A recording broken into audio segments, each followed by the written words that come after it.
வணக்கம். வாரம் ஒரு கோயில் என்ற தலைப்பில் இந்த வாரம் காசிக்கு நிகராக தமிழ்நாட்டில் உள்ள கோயில்களுள் ஒன்று ஸ்ரீவாஞ்சியத்தில் உள்ள வாஞ்சிநாதர் கோயில்.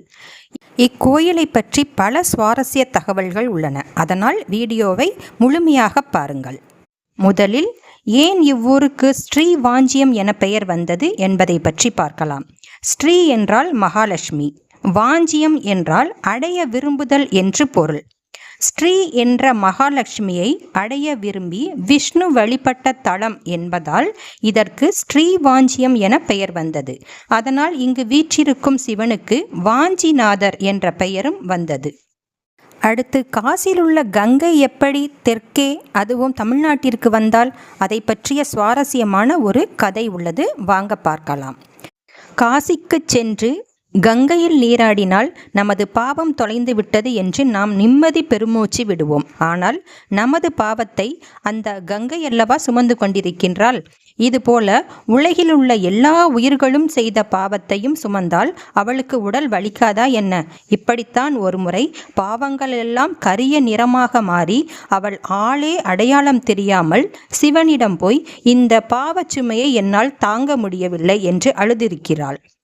உடனே சிவன், நீ தெற்கே செல், அங்கே லட்சுமியை அடைய விரும்பிய விஷ்ணு வழிபட்ட என் வடிவம் வாஞ்சிநாதர் என்ற பெயரில் இருக்கிறது.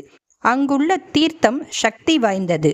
அந்த தீர்த்தத்திலேயே மறைவாக தங்கிவிடு. எனினும் இங்கு வரும் பக்தர்களுக்காக உன் 1000 மடங்கு சக்தியில் 1 மடங்கை மட்டும் விட்டு செல். மீதி 999 மடங்கும் அங்கேயே இருக்கட்டும். இனி அந்த தீர்த்தம் குப்த கங்கை என்று அழைக்கப்படும் என்றார் சிவன். ஏன் அது குப்த கங்கை என்று அழைக்கப்படுகிறது என்பதை பார்க்கலாம். குப்தம் என்ற சொல்லுக்கு மறைவாக அல்லது ரகசியம் என பொருள். அதனால்தான் யமதர்மனின் கணக்கு பிள்ளையான சித்திரகுப்தனுக்கு கூட குப்தன் என்ற பெயர் உள்ளது. குப்தன் என்றால் மறைவாக ரகசியமாக செய்யும் பாவங்களை கூட விடாமல் கணக்கெடுப்பவன் என்பது பொருள். கங்காதேவி மறைந்துள்ள தீர்த்தம் என்பதால் இதுவும் குப்த கங்கை ஆயிற்று. மற்றும் ஒரு சுவாரஸ்ய தகவல், இவ்வளவு மகிமையுள்ள இந்த தீர்த்தத்தில் நீராட சிவனுக்கே அவசரம் வந்து விட்டதாம். ஆம், கோவில்களில் பிரம்மோற்சவம் என்னும் ஆண்டு திருவிழா நடக்கும்போது கடைசி நாள்தான் சுவாமியை நீராட்டும் தீர்த்தவாரி நடத்துவர்.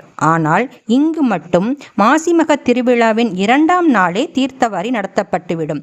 சக்தி வாய்ந்த இந்த தீர்த்தத்துக்கு முக்கியத்துவம் தரும் வகையில் இவ்வாறு செய்யப்படுகின்றது. மற்றும் ஒரு சிறப்பம்சம் என்னவென்றால், இந்த தீர்த்தக்கரையின் தென்புறம் யமதர்மர் மற்றும் சித்திரகுப்தருக்கு சந்நிதி உள்ளது மிக விசேஷமானது. இங்கு பக்தர்கள் க்ஷேத்திர பாலகர் எனப்படும் இத்தலத்து செல்ல பிள்ளையான யமனை வணங்கிய பிறகே கோவிலுக்குள் நுழைவர். உலகிலேயே யமனை வழிபட்ட பின் சிவனை வழிபடும் தலம் இதுதான். இத்தகைய சிறப்பு வாய்ந்த ஸ்ரீவாஞ்சியத்தில் உள்ள வாஞ்சிநாதர் கோயிலுக்கு சென்றால் அவரை வழிபட்டு வளம் பெறுங்கள்.